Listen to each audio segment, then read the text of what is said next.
Unsay ka nang pait? Asay mas pait? Sa una o karon? Sa una, pait yun. Ang pait. Kaya nga no, sa una man gud na panahon, bisan 200 rang kantidad sa radyo, wa ihalos makapalit. Pero ug naa po kay radyo sa una, adunahan na ka. Karon, tag-isa pag cellphone, hayahay kaayo. Hatdog-hatdog pa, pero sa una, gulay ra jud na, pero maminti kinaon sa mga bata sa una. Pero, naipiro ha? Pero paminaw mo, para pusukon tanggol. Ang kami sa una, bis, kin maghuwang lang nag-isa katuig. Muamin yun na, di para sa inyo. Na, di para sa inyo, nga way mga batasan. Pag naibisita, sige labay-labay ang karon nga panahon, naabay batasan, kami sa una. Basta naibisita mo, tago sa kwarto. Magkadinahan ang kwarto. Pero karon, wa na lang gawas maupay mo unang muatubang. Naatang yun. Sa unang panahon. Di mi ka mao mamilig pagkaon. Pero karon, mangayo nag-hotdog, suriso, mga fried chicken, ha? Sa una, naapang.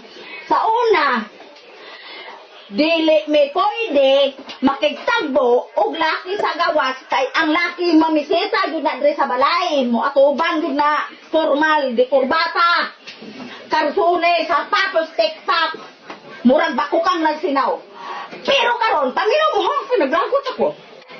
Pero karon ang kamo tagbuon lang sa dalan mag-upan ha mag-upa na. Mag-upa na. Nakapagod ha? Usa may pakaslan sa una. Virgin pa kaayo. Wa pa nawangwang. Pero karon, amati mo ba?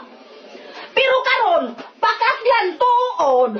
Wangwang pa'y imburnal. Busyad na. Busyad na.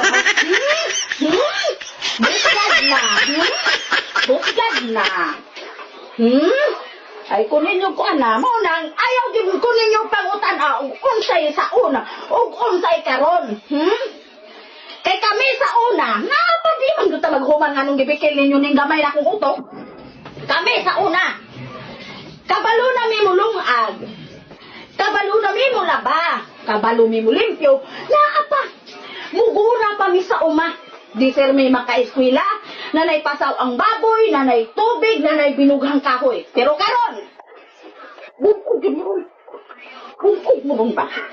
Pero karon, pukawang pa sa ginikanan, inandaman nagpagkaon, mga pantay din haitan, dunok lang bisag asa, walay trabaho o way klase kay magsigig cellphone, asa mga makataruhan, asa mga makataruhan. Dahil nakutan na naman ko, basta mo ko